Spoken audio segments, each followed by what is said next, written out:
Hidupmu mungkin berat, sumpek. Isinya tekanan demi tekanan. Orang tua tanya kapan lulus, dosen ngasih tugas makalah ndak selesai-selesai.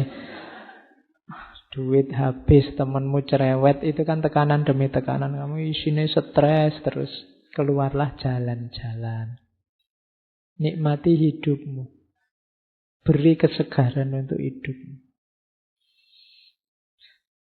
Engkau diberi Allah amanat pertama-tama itu kan ya tubuhmu sendiri.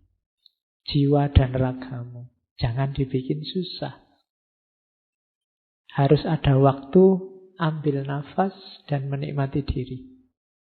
Jangan mau ditaklukkan oleh dunia yang absurd. Carilah makna. Ketemu syukur, tidak ketemu, nikmatilah hidupmu.